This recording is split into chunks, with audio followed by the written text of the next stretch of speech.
신바드의 모험. 옛날 바그다드에 신바드라는 젊은이가 살았어요.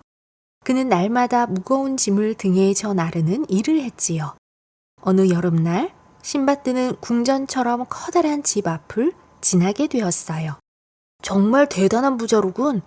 어떻게 해서 이렇게 큰 부자가 되었을까? 마침 그 집에서 잔치가 열리는지 맛있는 음식 냄새가 솔솔 풍겼어요. 신바드는 대문을 지키고 있는 문지기에게 물었어요. 이 집 주인은 어떤 분이십니까? 이런, 이 집에 그 유명한 신바드님이 살고 있다는 걸 모르시오? 신바드님이라고요? 그렇소. 이 세상에 안 가본 곳이 없는 뱃사람 신바드님이요. 그의 이름이라면 소문으로 들어서 알고 있었지요. 그러면서도 한편으로는 왠지 억울한 생각도 들었어요. 다 같은 사람인데다 이름까지 같은데 누구는 저렇게 잘 살고 누구는 밤낮 고생만 하고 살다니. 짐꾼 신바드는 담벼락 밑에 짐을 풀고는 벌렁 들어놓았어요. 그러고는 자기 신세를 한탄하며 큰 소리로 노래를 불렀어요. 신은 자비롭다지만 가난뱅이에게는 행복과 기쁨을 주시지 않네. 세상에 이런 법이 어디 있을까? 아이고 분해라. 한참 후에 한 소년이 나오더니 신바드를 잡아 끌며 말했어요. 어서 안으로 들어가시지요. 우리 주인님께서 모시고 오랍니다. 짐꾼 신바드는 영문도 모르고 소년을 따라 안으로 들어갔어요. 집안은 눈이 휘둥그레질 만큼 호화롭게 꾸며져 있었어요.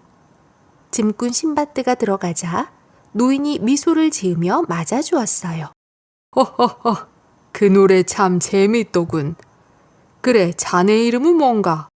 신바드라고 합니다. 신바드? 참 신기한 일도 다 했군. 내 이름도 신바드야. 자네 심정은 알겠지만 내가 큰 부자가 된 건 우연이 아니야. 나는 숱한 모험을 겪으며 어려움을 잡는 법을 알게 되었네. 그래야 행운도 찾아오는 법이지.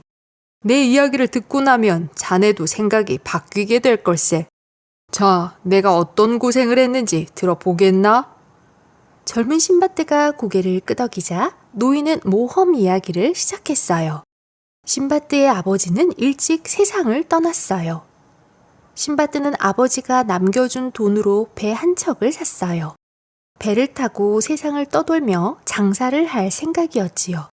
신바드는 항구를 떠나 긴 여행길에 올랐어요. 페르시아만을 지나 인도로 가던 어느 날, 저 멀리 섬이 보였어요. 신바드와 선원들은 그곳에 내려 저녁을 지으려고 불을 피웠지요. 그런데 벼랑간 섬이 기우뚱기우뚱 움직이기 시작했어요. 알고 보니 그것은 섬이 아니라 커다란 고래의 등이었지요. 고래는 등에 불이 닿자 뜨거워서 몸을 마구 흔들어댔어요. 그 바람에 신바드 일행은 모두 바다에 빠져 허우적거렸어요. 배 안에 남아있던 사람들은 그들을 버려둔 채 도망쳐 버렸지요. 곧이어 폭풍이 휘몰아치기 시작했어요. 정신을 잃은 신바드는 파도에 휩쓸려 떠내려갔어요. 시간이 얼마나 지났을까요? 신바드는 눈을 떠보니 바위투성이 해안에 쓰러져 있었어요. 여기가 어디지? 신바드는 이리저리 두리번거렸어요. 바로 그때 바위 뒤에서 한 사나이가 나타나서 말했어요. 놀라지 마라. 나는 이 나라 임금의 신하다. 자네는 장사꾼 같은데 우리 임금님의 신하가 되지 않겠나? 마침 자네 같은 사람이 필요하거든.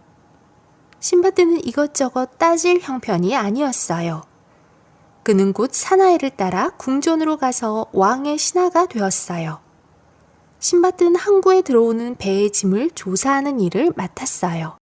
그러던 어느 날 신바드는 낯익은 배를 발견했어요. 그가 바다로 나올 때 탔던 배였지요. 신바드는 배도 되찾았고 다행히 배에 실었던 물건들이 잘 팔려서 부자가 되었어요. 신바드는 페르시아로 돌아와 큰 배를 사고 다시 여행을 떠났지요. 첫 번째 여행 때보다 훨씬 더 많은 짐을 실은 배는 아름다운 섬에 도착했어요. 그는 구석진 나무 그늘에서 꾸벅꾸벅 졸다가 깊이 잠들었어요. 그 사이에 배는 떠나고 신바드는 혼자 섬에 남게 되었어요. 아니, 나를 두고 그냥 가버렸구나. 여기서 어떻게 살아간다지? 신바드는 섬을 돌아다녀 보았어요. 그러다가 이상한 것을 발견했어요. 그것은 루크의 알 같았지요. 루크라는 새는 엄청나게 커서 코끼리도 삼켜버린다던데. 신바드는 무서워서 견딜 수가 없었어요. 루크의 눈에 띄면 당장 잡아먹히고 말겠지요. 바로 그때 하늘이 어두컴컴해지더니 루크가 날아왔어요. 큰일 났다.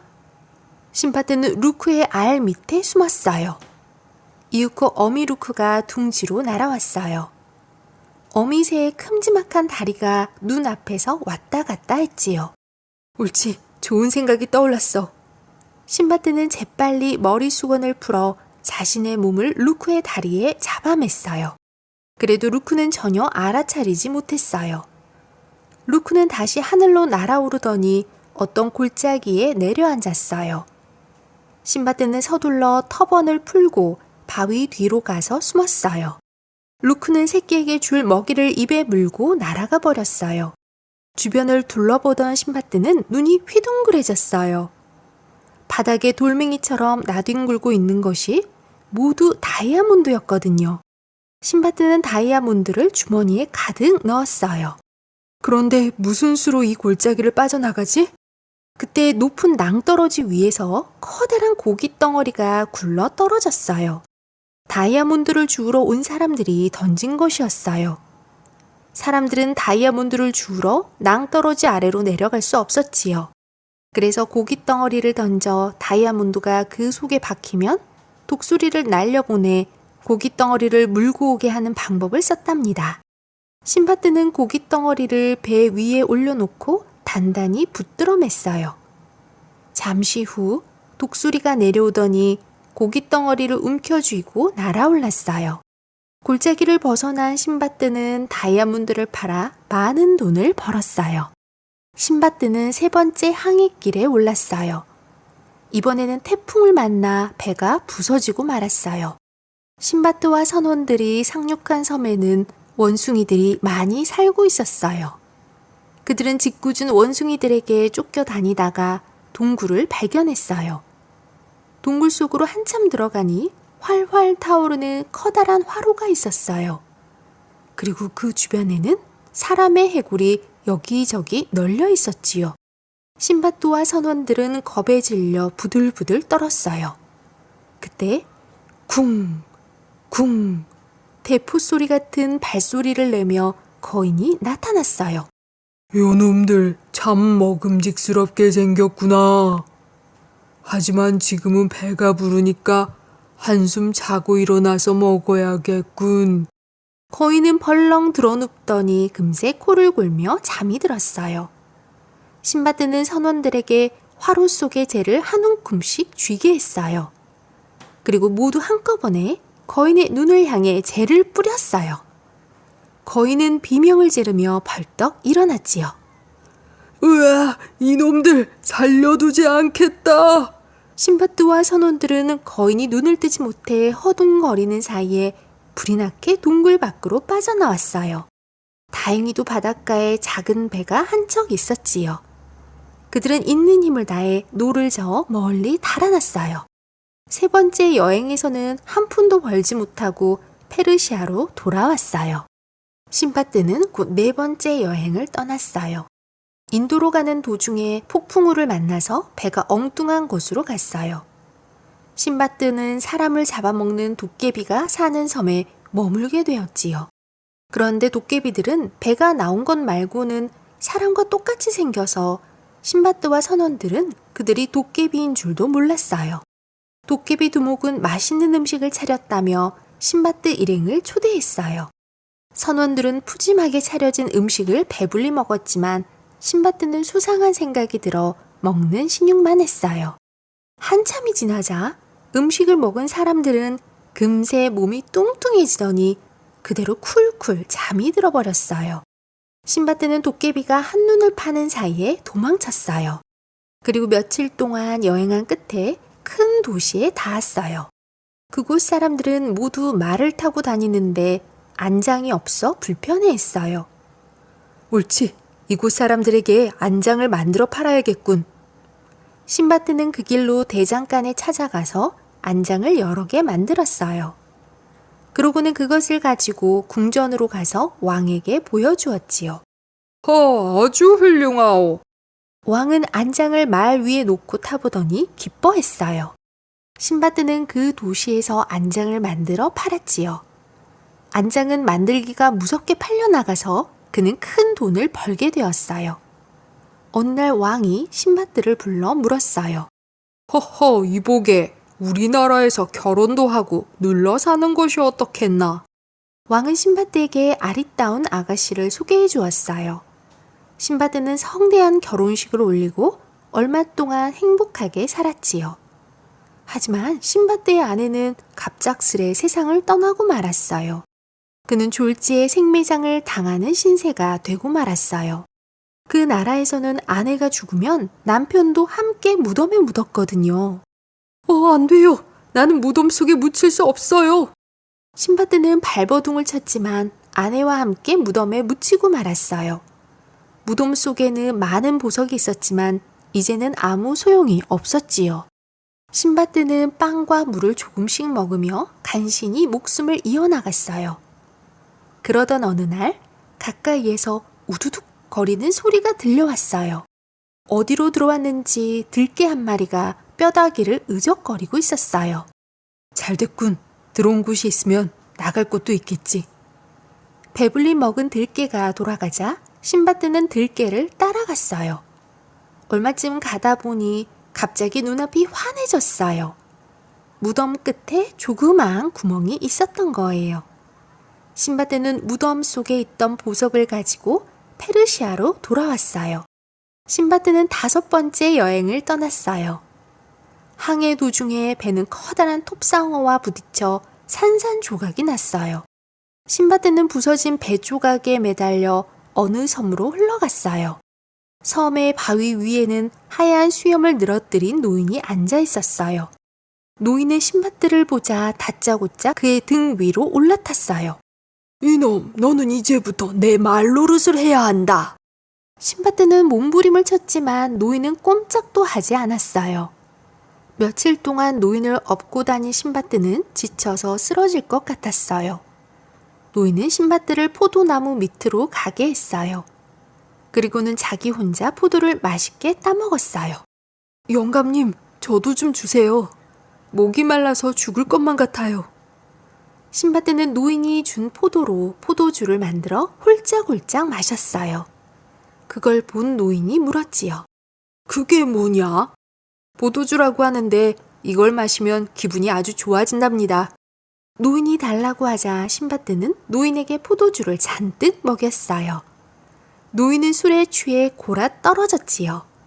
신바드는 노인을 내동댕이치고 다른 섬으로 갔어요. 그곳에는 보석이 돌멩이처럼 흔했어요. 신바드는 보석을 잔뜩 메고서 바그다드로 돌아왔답니다. 그 뒤 신바드는 6번째 여행을 떠났어요. 이번에도 폭풍우를 만나 무인도로 떠내려갔어요. 바닷가에는 부서진 배들이 수두룩했고 그 주변에는 값진 보석들이 널려 있었어요. 신바드는 보석들을 자루에 가득 담은 뒤 높은 산 위로 올라가 보았어요. 옳지, 저기에 강이 있군. 신바드는 뗏목을 만들어 강을 따라 여러 날을 내려왔어요. 인도의 화려한 도시에 닿자 신바드는 왕이 사는 궁전으로 갔어요. 신바드가 바그다드에서 왔다고 하자 왕은 반가워하며 물었어요. 듣자 하니 페르시아 왕은 매우 훌륭하다던데 그게 사실이냐? 네, 아주 훌륭하신 분입니다. 이웃나라 왕과 친하게 지내고 싶으니 내 편지와 선물을 전해주게.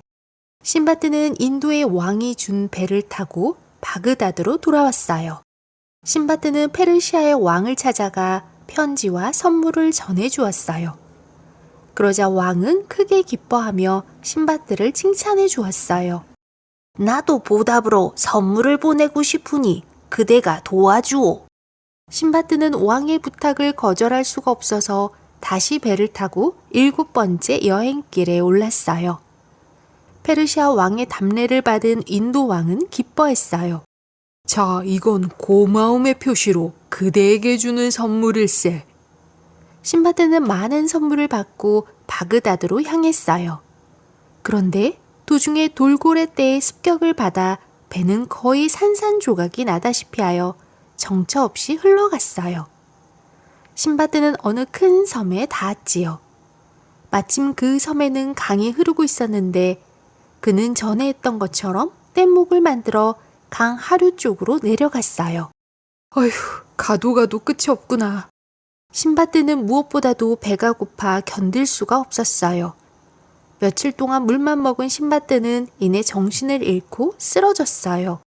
눈을 떠보니 그는 어느 도시에 닿아 있었고 그의 곁에는 노인과 그의 하인인 듯한 사람들이 둘러앉아 있었지요. 영감님, 저를 구해주셨군요. 고맙습니다. 신바드는 감사 인사를 했어요. 그러자 노인은 음식을 내주며 한 가지 궁금한 게 있다고 물었어요. 젊은이, 자네가 타고 온 저 뗏목은 어디서 구한 건가? 왜 그러십니까? 저 뗏목에 쓴 나무는 향나무일세. 이곳에서는 귀해서 무척 비싸지. 신바드는 곧 뗏목을 팔아서 큰 돈을 벌게 되었어요. 그는 바그다드로 돌아갈 수가 없어 그곳에 집을 마련하여 살았지요. 그 후 몇 달이 지난 어느 날 신바드는 매달 금음이 되면 이곳 사내들은 모두 새로 변한다는 이야기를 들었어요. 정말 희한한 일도 다 했군. 도대체 어떤 새로 변하는 걸까? 신바드는 무척 궁금했어요. 금음이 되자 남자들은 정말로 커다란 새로 변해버렸어요. 옳지. 새가 된 사람에게 바그다드로 데려다 달라고 부탁하자. 신바드는 새로 변한 옆집 주인에게 부탁해서 등에 타기로 했어요. 신바드는 새의 등에 올라 하늘 높이 날았어요. 그런데 그만 뜨거운 불비가 내려 새의 날개가 모두 타버렸어요. 신바드는 까마득히 높은 곳에서 곤두박질 치고 말았지요. 그는 어느 높은 산 위에 떨어진 채 정신을 잃고 말았어요. 다행히도 지나가던 소년이 신바드를 발견하고는 구해주었어요. 소년은 황금 지팡이를 들고 있었어요. 저 새들은 모두 요괴예요. 신이 저주를 내리신 거죠. 소년은 이렇게 말하더니 황금 지팡이로 땅을 쿵쿵 쳤어요. 그러자 훨씬 더 크고 튼튼한 새 한 마리가 어디선가 날아왔어요. 신바드는 그 새를 타고 무사히 항구까지 오게 되었어요. 신바드는 몸에 지니고 있던 보석을 팔아 선원들과 배를 샀어요. 그러고는 바그다드로 가기 위해 항구를 떠났지요. 하지만 항해를 시작한 지 얼마 지나지 않아 해적선을 만났어요. 신바드와 선원들은 해적들에게 붙잡힌 채 인도로 끌려갔어요. 그곳에서 그는 노예로 팔렸지요.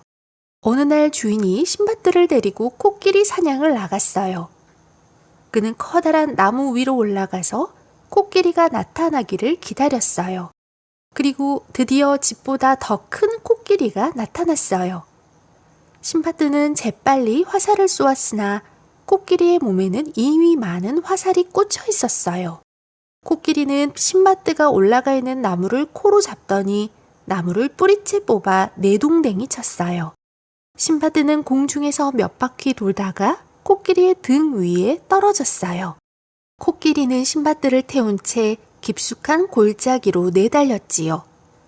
코끼리는 죽은 코끼리들의 뼈가 널려있는 곳에 멈춰 섰어요. 그곳은 바로 코끼리의 무덤이었어요. 맞아. 코끼리는 죽을 때가 되면 스스로 무덤을 찾아간다고 하지. 신바드를 태우고 온 코끼리도 그곳에서 쓰러져 죽고 말았어요.